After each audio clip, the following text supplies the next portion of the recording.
El otro día, una de mis alumnas no vino a clase. Una de sus amigas con 19 años había muerto en una macrofiesta. Buf, por mucho que intentemos, el dolor, el sufrimiento y la muerte siempre están presentes.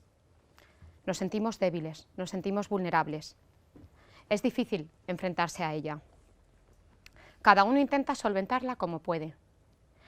Algunas veces intentamos pensar solamente en aquello que nos hace felices, pero no podemos. Y nosotros no estamos preparados para morir. No estamos preparados para enterrar a nuestros seres queridos, ni para tirar sus cenizas al mar. No nos basta con querer mantener su presencia para siempre. Qué absurdo de vida. Esta vulnerabilidad que me pasa a mí no es porque yo sea extraña, rara, tétrica, ni nada por el estilo. Todo hombre se revela ante esta sensación de finitud de la vida. Querríamos una vida infinita, no solo infinita, una vida donde la eternidad la imagináramos con todo aquello que nos hace felices. Y sin embargo, nos sentimos que no podemos alcanzarle. Este vacío existencial debió de ser el que sintieron los apóstoles cuando Jesús de Nazaret ven que le matan.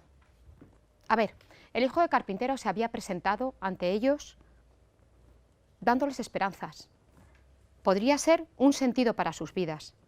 Y sin embargo, le apresan, le muelen a latigazos y termina colgado de un madero para más humillación. A los pies de la cruz solo pudo estar allí presente su madre, un amigo y unas mujeres. El resto a salir corriendo, no sé que el siguiente fuera a ser alguno de ellos. Esa duda, ese terror que les hundió no les permitió ir a ninguna otra parte que fuera más allá que meterse bajo tierra. Y es normal. A nosotros nos golpea también la duda. Si Jesús, el que se decía el Hijo de Dios, había muerto, ¿qué cabía esperar? ¿Qué cabe esperar de la vida, de mi vida? Este interrogante nos golpea una y otra vez, cada vez que nos encontramos con algo que nos descuadra. Si todo termina en un sepulcro, ¿qué sentido tiene la existencia? ¿Qué sentido tiene mi vida? Este hombre tampoco puede cambiar mi historia. Pero de repente, algo pasa, que parece que transforma todo. Sus seguidores salen diciendo que Cristo vive, que ha resucitado, que las leyes que rigen el mundo ya no son el dolor, el sufrimiento y la muerte, ni mucho menos. Pero, quietos un momento, que yo soy muy racional. Como mujer del siglo XXI que soy, aunque naciera en el XX, necesito que todas las cosas me entren por los sentidos e intentar alcanzar la mayor seguridad histórica para que aquello que me dicen que ocurrió pueda demostrar que verdaderamente pasó. Y ahí me voy a los textos en los que se narra el acontecimiento de la resurrección. Y bueno, bien, parece que cumplen los criterios oficiales de la historicidad. Pero es que lo que dicen es muy fuerte. El sepulcro está vacío. Cristo vive. Jesús les había hablado de la destrucción del templo y que a los 3 días lo reconstruiría. Y ahora parece que el templo es Él.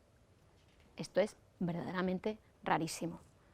Pero a mí lo que más me descuadra es que qué pasó en aquellos hombres para que salieran diciendo que Cristo vivía, que se encontraba totalmente asfixiados y muertos de miedo el viernes y de repente dicen que todo ha cambiado. Y no es que se trataba de repente de superhéroes, no.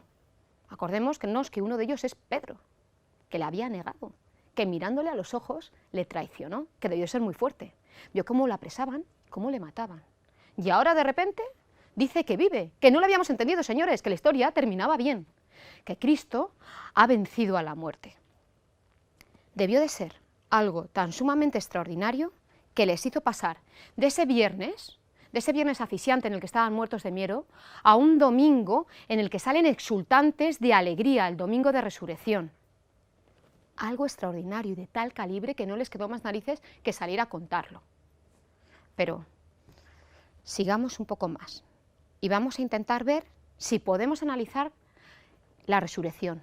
Por el método empírico, por el método científico y por la propia naturaleza de la resurrección, esto no lo podemos hacer.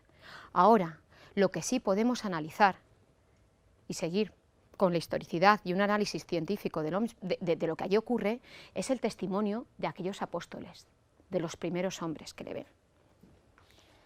Y ahí voy y miro los 4 evangelios, y los 4 evangelios me cuentan la resurrección. Pero no es que me la cuenten, es que precisamente estos textos se escriben a la luz de la resurrección, porque Cristo ha resucitado, tienen algo que contar. Si se hubiera muerto, si hubiera terminado así, ¿de qué servía? ¿Qué tendrían que contarnos? ¿Qué iban a decirnos? Pero ha pasado algo que ha transformado aquello, y entonces ven la necesidad de hacerlo. Y otra cosa que creo que es importante, 2000 años después, muchas otras personas, a lo largo de su vida, dicen que este hombre vive. Y ha cambiado tanto su vida, y es de tal calibre lo que están descubriendo que no pueden guardar ese tesoro para sí solos.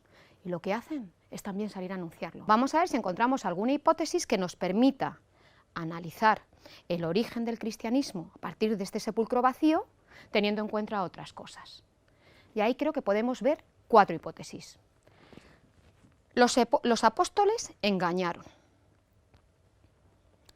Los pobres apóstoles estaban pasándolo tan mal que no es que engañaran, se engañaron a sí mismos, sufrieron algún tipo de alucinación.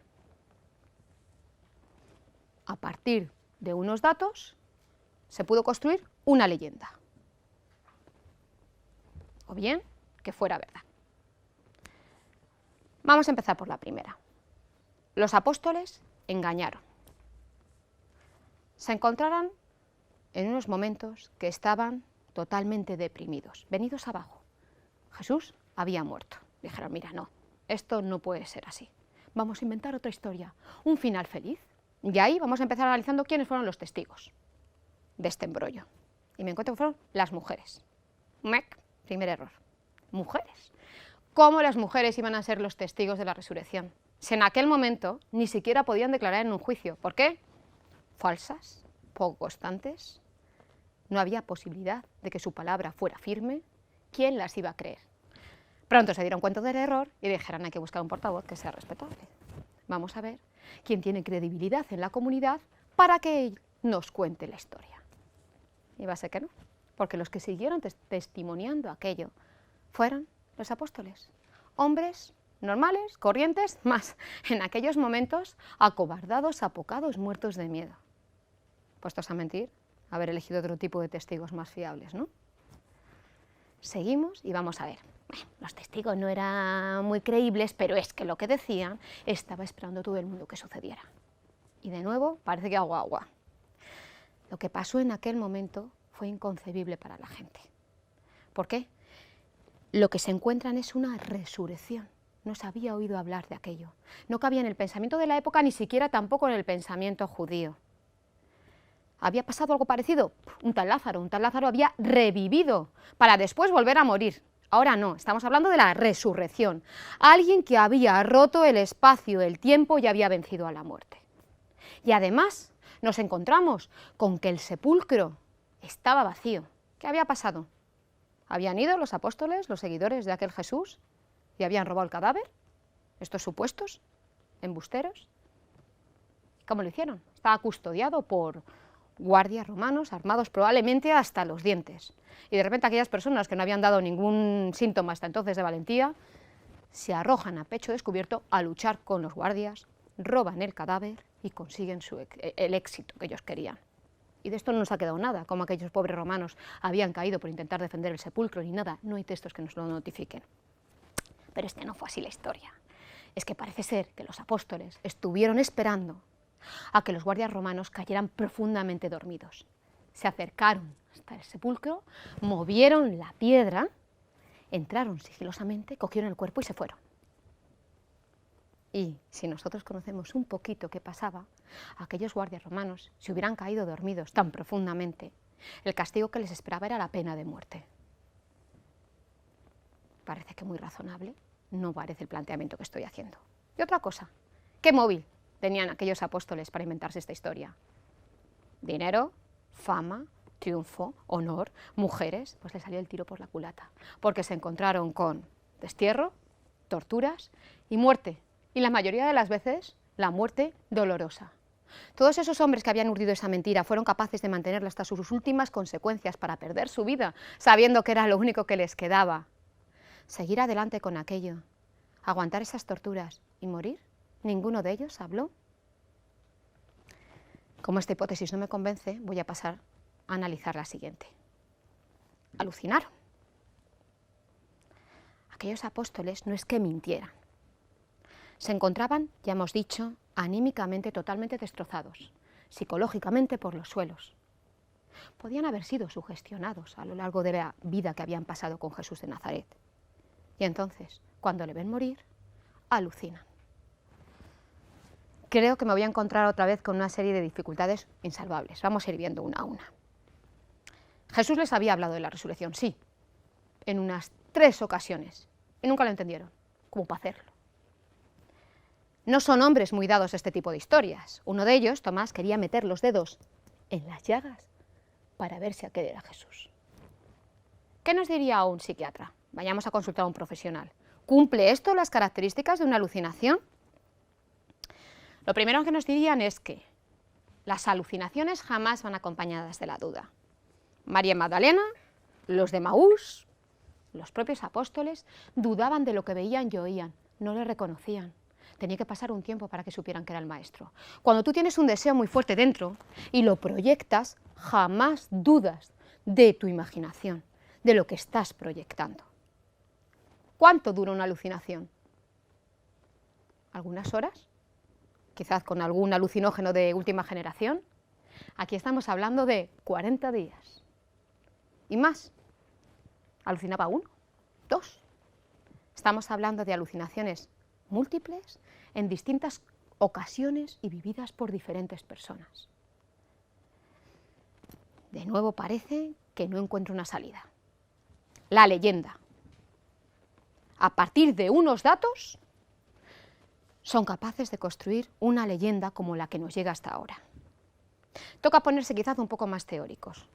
Parece que las fuentes históricas son demasiado próximas a cuando suceden los acontecimientos para que pudiera yo inventarme una leyenda, para contar algo diferente a lo que pudo ocurrir. La gente se quejaría. Vamos a poner un ejemplo que yo creo que es mucho más sencillo seguir. Mundial del 2010. Mis hijos ahora mismo tienen 10 años. ¿Qué pasará cuando ellos tengan 80? Pero imaginemos que uno de sus amigos les dice: menuda paliza que os dieron los alemanes en la final del 2010. Los alemanes, que en la semifinal se habían quedado por ahí. ¿Qué le dicen mis hijos? Si recuerdan aquella noche, como la primera que salieron, pintados la cara, con camisetas, cantando el campeones y con las bengalitas por ahí. Ahora no hablamos de fútbol, hablamos de algo mucho más serio que nos va la vida en ello, con esta pretensión. ¿Qué no sería capaz la gente de hacer porque el testimonio que llega fuera el correcto? Me encuentro ante la última hipótesis. Pensar si sería verdad. Pero, ¿puedo afirmar esto? ¿Puedo pensar que es así? La fe no es cuestión de lógica. No tiene que ver con los dichosos silogismos. Si A es B y B es C, entonces A es C. No. La fe es otra cosa. La investigación histórica nos permite acercarnos, introducirnos al misterio de la resurrección. Pero entrar en él es otra cosa. Es una experiencia real. Los apóstoles, más allá que encontrarse esos hombres, encontrarse ese Dios vivo, lo sintieron. No es que se les apareciera sin más, les cambió la vida. La fe es algo más. La investigación me permite ver que es razonable, que mi disco duro no se raya. Pero darle la mano a Cristo cuando sale a mi encuentro es otra cosa.